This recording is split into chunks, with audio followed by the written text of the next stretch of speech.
دا داسې چل و طالبانو ورونو. الم تر الى الملأ من بني اسرائيل، تنګوري غډلې د بني اسرائيل ته پس له موسی نه، اذ قالوا لنبيهم، ویل خپل نبی ته چې یوشع نومېده، بعث لنا ملکا، ولېږه مونږ ته راولېږه مونږ ته یو ملک، نقاتل فی سبیل الله، چې مونږ جهاد وکړو په لار د الله کې. قاله دی نبی ورته ویلې هل عسیتم، قریبه ده که پرسي په تاسې باندې قتال، الله تقاتلو، بیا به تاسې قتال نه کوئ. قالو دی ورته ویلې وما لنا، څه دي مونږ لره، الله نقاتل فی سبیل الله. نبی نه غوښتنه وکړه مونږ قتال او جهاد کوو، مونږ ته جهاد یو نبی هغه راولېږه، یو بادشاه راوغواړل الله. د ورته ویلې د یوشع بن نون وی ګوره جهاد به در باندې پرسي بیا به یې نه کوئ. دوی څه ورته ویلې وما لنا، څه دي مونږ لره، الله نقاتل فی سبیل الله، چې مونږ به قتال نه کوو په لار د الله کې. قال هل عسیتک وقد اخرجنا، باعث موجود ده چې مونږ باید قتال وکړو. باعث څه ده؟ هغه دا ده چې مونږ راویستل کړل سوي یو، جبارینو راویستل یو، من دیارنا و ابنائنا، فلما كتب عليهم القتال، کله چې جهاد په دوی فرض تولوا، دوی وګرځېدل، الا قليلا من، والله عليم بالظالمين. وقال لهم نبيهم، ورته ویلې دوی ته نبي، ان الله قد بعث لكم الطالوت ملكا، الله را لېږلی تاسې ته طالوت علیه السلام ملک. قالو دوی ویلې انا یکون له الملک، څنګه به وي د لره ملک و بادشاهي علینا په مونږ، ونحن احق بالملک من، مونږ حقدار یو په ملک له ده نه. یعنې الله هغه ورته ویلي، دا نبي ورته ویلي چې الله ملک را لیږي، د هغه ته قیادت لاندې به جهاد وکوي. نو دوی ورته ویلي نو هغه یې له په مونږ چې شته مقرر کړی ده، دغه به څنګه په مونږ بادشاهي، مونږ خو له هغه نه د بادشاهي حقدار یو، باید مونږ د بادشاهیان مونږ سو. ولم یؤت سعة، هغه ته خو مال هم الله نه ده ورکړی، نو څنګه په مونږ پاچاهي کوي؟ داسې بدبخته خلک ول بني اسرائیل. قال ان الله اصطفى علیکم، خو بس الله مختاره کړی ده په تاسې، وزاده بسطا فی العلم والجسم، الله دی زیات کړی، بسطت قوت ورکړی په علم و په جسم کې. والله یؤتی ملکه من یشاء والله واسع علیم. علم جسم کې الله یعنی بدنیم غټ ده، علم هم الله ورکړی، بس دی د قیادت او د جهاد د مشرۍ دپاره ښه مناسب سړی ده. وقال لهم نبيهم ان آیت ملکه، علامت بادشاهی دا ده، ان یأتیکم التابوت، تاسې ته به راسي تابوت، فیه په دې تابوت کې به سکینه وي، من ربکم له طرفه د ربنه، وبقیة په دې کې به باقي وي مما له هغه شي نه ترک آل موسی و آل هارون، او په دې تابوت کې به د پخوانیو انبیاو څه آثار متبرکات هم وي. تحمله الملائکة، را بار کړی به ملائکو، ان فی ذلک لآیات لقوم ان کنتم مؤمنین.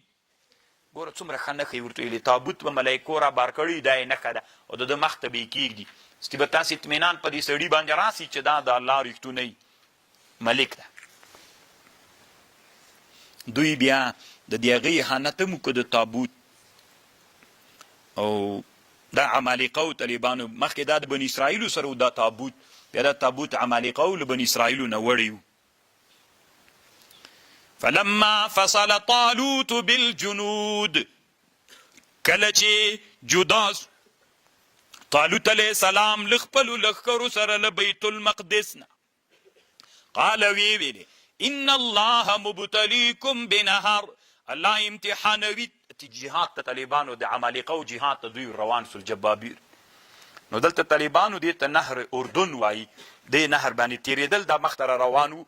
نو طالوت علیه السلام ورته ویلې الله تاسې امتحاني، مخکې یو نهر را روان ده. فمن شرب منکم فلیس مني ومن لم يطمعه فلیس مني ولم يطعمه فإنه مني، که چاو نچکلی دا لمانه ده، الا من اغترف غرفة بیده، یو که یوه غرفه مو راواخیستله دا پروا نه کوي. فشربوا منهم ټول وچکلې له دې نه اوبه الا قلیلا من فلما جاوزه کله چې له دې نهر نه تیر سو هو د طالوت والذین آمنوا معه قالوا دوی ویلې لا طاقة لنا اليوم بجالوت وجنوده نسته مونږ لره طاقت د جالوت سره د مقابلې او د لښکرو یې. قال الذین ویلې کسانو یظنون چې یقین یې درلوده چې موږ له رب سره ملاقات کیدونکي یو کم من فئة قلیلة غلبت فئة کثیرة بإذن الله والله مع الصابرین. ستی لږ کسان پاتې سول، نور خېټې درندې سولې، موږ نه ځو دې جهاد. 314 کسان پاتې سول، هغوی ورغلل. ولما برزوا لجالوت کله چې ورښکاره سول جالوت ته او د لښکرو ته دوی دعا وکړه د مسلمانانو چې د طالوت علیه السلام لښکرو ربنا فرغ ای رب دې مونږ راتویې که په مونږ باندې صبر وثبت اقدامنا ثابت که دې مونږ قدمونه وانصرنا على القوم الكافرین فهزموهم باذن الله شکست ورک دوی ته په اذن د الله. وقتل داود جالوتا ملک داود علیه السلام جالوت. د طالوت په لښکرو کې طالبانو حضرت داود علیه السلام هم هغه طالوت داود علیه السلام راجګ سو جالوت د مردار کو. وآتاه الله الملك والحکمه وعلمه الله علم ورک مما لغشنه چې د خوښه وه. ولولا دفع الله الناس بعضهم ببعض لفسدت الارض ولكن الله ذو فضل على العالمين. طالبانو په دې کې دوه روایتونه دي. یو روایت دا ده چې دا پښتانه اصل کې څوک دي. علامه سید جمال الدین افغان وایي په تتمة البیان کې وایي پښتانه اصل کې چې دي دا ایرانی ټبره خلک دي، له هغوی نه دا رامنشعب سوي خلک دي. او بعضې علما د دنیا وایي پښتانه اصل کې بني اسرائیل دي، یعنې د یعقوب علیه السلام اولاده ده. اسرائیل خو د یعقوب علیه السلام نوم د یعقوب علیه السلام اولاده. که د سلسله د نسب طالبانو افغانا چې و د افغانا وي د شاول زوی و. شاول د حضرت طالوت علیه السلام په اولاده کې راځي، او طالوت علیه السلام بیا طالبانو حضرت یوسف علیه السلام په اولاده کې راځي. کریم ابن الکریم ابن الکریم ابن الکریم، یوسف ابن یعقوب ابن اسحاق ابن ابراهیم. دا طالبانو سلسله د نسب ګرځېږي. دا هغه اقوال دي چې د پښتنو په هغه باندې کېږي. د طالبانو څه مناسبت د بني اسرائیلو د پښتنو هم شته. یو مناسبت طالبانو په لهجه کې هم ده. تاسې عبري ژبه واورئ، طالبانو بیا تاسو ته معلومات کېږي. عبري ژبه کې هم دا ښې ډېره یادېږي. او موږ او تاسو هم طالبانو داسې دا ژبه او د دوی د موږ د لهجو په لحاظ باندې طالبانو څه مناسبتونه شته. والله اعلم. بعضې علما دا مني، علمي تحقیقات علما په دې باندې خبرې کوي. نو بعضې خلک وایي که موږ بني اسرائیل سو بیا بده د طالبانو بده نه ده. بني اسرائیل خو یعنې دا معنا د یعقوب علیه السلام زمن، او دا بني اسرائیل چې ګمراه سوي دا خو نه دي. الله یې موږ اسلام نصیب کړی ده.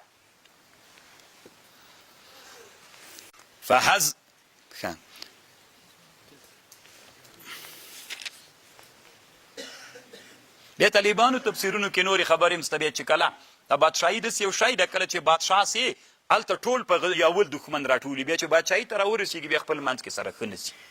دلته بیا طالبانو حضرت داود علیه السلام ته حضرت طالوت علیه السلام ښه نه سو، ځکه د قرباني خو ده وکړله، طالوت هغه وکړله، داود علیه السلام وکړله، بیا طالوت ورسره جوړ نه سو.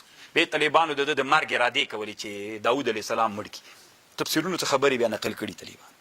تلک آیات الله، دا آیتونه د الله دي، نتلوها علیک بالحق وانک لمن المرسلین. بس ته نو چې زر خلاص په ما یې څه نه خپل نیمایي پوره سره. واخر دعوانا الحمد لله رب العالمین. الله عز وجل دی موږ تاسو ټول شرعي حاجتونه پوره کړي. د دې ثواب دی الله انبیاو صحابه او تابعینو تابعین محدثین فقها او اصولیون د ټول اسلامي امت علماو ته دی الله ثواب ورسوي. الله دې موږ والدین د چا والدین چې وفات الله پاک ثواب ورسوي. شهیدانو باندې الله رحم وکړي. مجاهدینو د دنیا ته الله فتح ورکړي. الله پاک څوک مریضان وي عاجله شفا ورکړي، څوک قرضداران وي الله قرضونه نه اخلاص کړي. الله پاک کوم مسلمانان چې شرعي حاجتونه لري الله ته حاجتونه پوره کړي. الله پاک څوک غیر متأهلین په شرعي نکاح متأهلین وګرځي، څوک اولاد نه لري صالح اولاد ورکړي، الله دې د دینی مدارسو حفاظت وکړي، علماو حفاظت وکړي، الله علما راویښ کړي. الله پاکه موږ تاسې د نن عصر د کافرانو نه په مخ متربوزي، الله پاکه په رښتوني معنا مو الله پاکه موږ سیال وګرځوي، موږ علما کې سره له علم الله عمل راته نصیب کړي، ټول شرعي حاجتونه مو الله پاکه پوره وګرځوي، په دنیا او آخرت کې مشکلات الله پاکه حل وګرځوي. الله پاکه چیرته چې مسلمانان وي، شرعي حاجتونه وي، بندیان وي، الله په ټولو رحم وکړي، ټول اسلامي امت الله وحدت نصیب کړي. رب اغفر وارحم وانت خیر الراحمین.